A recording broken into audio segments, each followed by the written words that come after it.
मागुस्तन पावा सुर दुर्लभ सदग्रंथन गावा।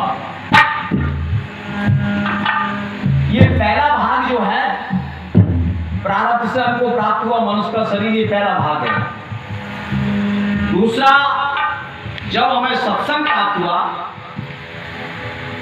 तो ये और जो है हमारे लिए दूसरा भाग और श्रेष्ठ प्राप्त हो गया। तीसरे भाग में दिया है बड़े भाग मानुस्तन यानी बड़े भाग में शत्रु पावा,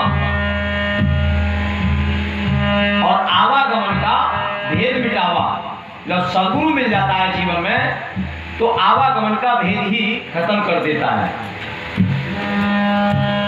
तो देखिए, तीन कृपाएं हमारे ऊपर संत कृपा हो जाती है, मानव का शरीर मिल गया, परमात्मा ने मानव का शरीर दे दिया।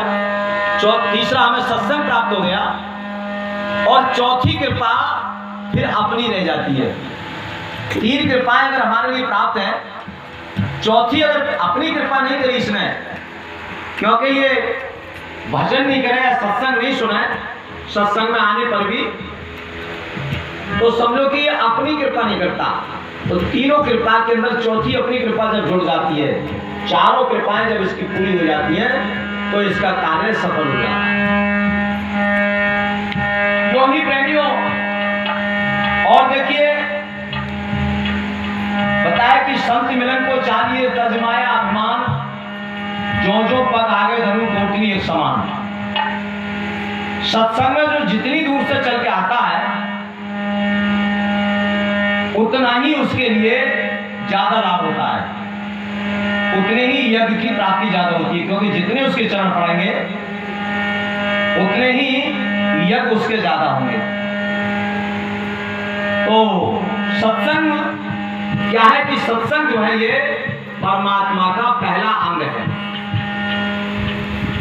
अगर हम सत्संग से दूर हो गए तो भजन भी नहीं हो पाता हमसे।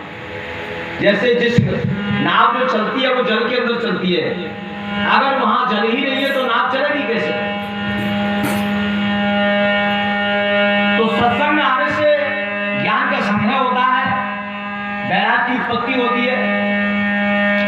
जब ज्ञान और वैराग हमारे बढ़ते हैं, ये दो पर माने गए हैं भक्ति के। भक्ति के अंदर जो है ये दो पर जब निकलते हैं, इन्हीं से ये जीव आत्मा संसार की तरफ से उड़ता है। जब ज्ञान वैराग रूपी दो पर निकल जाते हैं,